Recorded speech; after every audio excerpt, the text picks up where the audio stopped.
On Patrick's Hill, we climbed the wall at Bell's Field. I stretch out my arms, embracing the beautiful north side, vanishing over the horizon at Knocknaheeny and Blarney Street. Laid out like a table at Christmas time, tumbling with dainties and delights, framed by the salt and pepper cellars that are the belfry of Shandon and North Cathedral. We walk through the knee-high meadow and nestle down into a sheltered hollow. Sprawled there, barefoot on a grassy ridge above the city, my mind travels across Brewery Valley, each laneway step and steeple from the Bishop's Palace right over to the dome of City Hall. Bolts of pleasure and pain as my memories stop off along the way at the North Mon, Eason's Hill, Murphy's Stack, landlocked Powellraddy Harbour, then all the way back to Redemption Road and over the city to the spiked towers of Holy Trinity, St. Finbarr's and the green tops of St. Francis.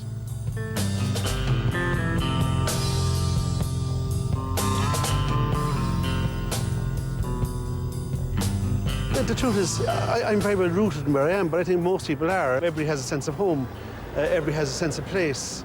And this so happens to be my place, and I happen to write here, but I don't really write about the place. The people who inhabit my stuff do live on these streets, and they do have, to a certain extent, a shared history that I have, and humanity is universal, really. And so I think if you can touch that funny bone, or that tragic bone, or that emotion, if you can capture that, it really doesn't matter where you set it, you know? But I suppose, like a place like this, it's constantly in change, right? When I was a kid, every house in the street would have had a family, and every family would have had children, and I suppose families started to move out when traffic became more prevalent, and very soon after that, that whole dynamic changed of families living downtown. And you would think that that would be the end of something, but it actually isn't. It kicks off a new thing. And within 10 years, or very soon after that, a bunch of artists, like maybe 25, 30 of them moved into the end of the street. And for me, suddenly, it's like you have like 30, 40 people my age again living on the street. And there's that, like suddenly, it's like each phase that it goes through, it just seems to coincide with where I am in my life. You know, I find myself writing plays and things, and you suddenly realize that the whole area takes on a whole new dynamic when it sort of dawns you that you have the Everyman Palace up the street with, you know, 600-700 people, and the Opera House, 1,000-seater, and then the Half Moon, which is about 100 seats as well, to find yourself writing plays and them going on within a minute or two of your house, being produced and performed in, you know, these venues. I mean, really, you couldn't wish for better. It's just sort of viewing how things change and how, luckily, I've changed with it, you know, and, you know, it suits me. My city is a royal town, dressed up in crimson and gold.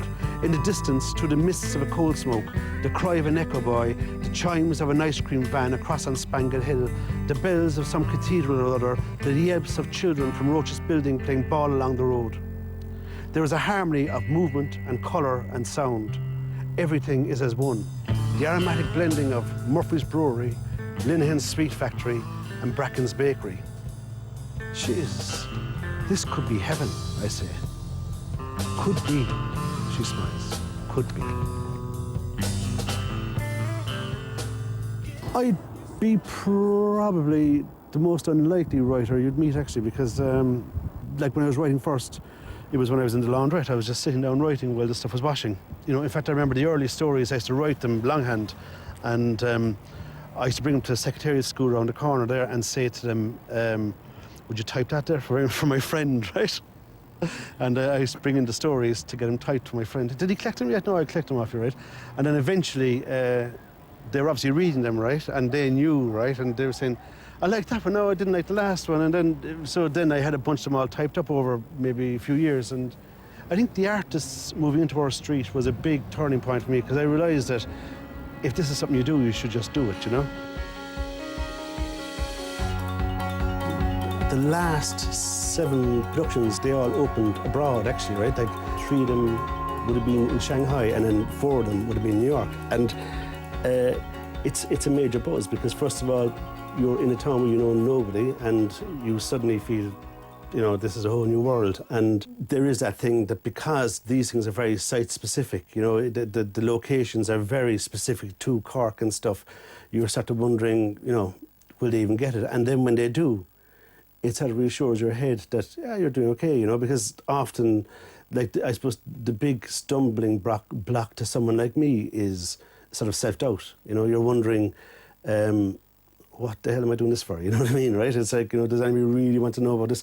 And I think every now and again, when things are received well, it's sort of, it all comes together and there's a sense of, okay, that's why I'm doing it, because it works, you know? And I suppose that's the addiction to writing, that you're just engaging with this thing, and it's all other stuff just doesn't feature anymore, you know? I suppose I'm here, like, you know, the family and stuff, best part of 100 years, there's a real sense of being from here, you know, and it's a hard thing to deny, right?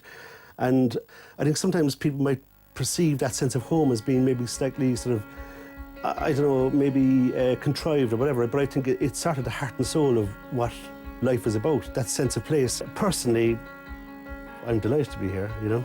It suits me fine as, you know, I was born here and I'd probably die here, and they're two good bookends, you know. At Falvey's corner, he'd stop dead, struck by a tidal wave of fishy smells from the Baltimore stores, enough to knock a horse. And for the first time on his scove, my granddad opened his eyes, looked back at the eastern face of Shandon, where 7:30 means 25 to 8. Then turning right onto Bridge Street, the fine wines and exotic spices of Madden's would carry him across Patrick's Bridge, through the gateway of the city, all the way to work, just by following his nose.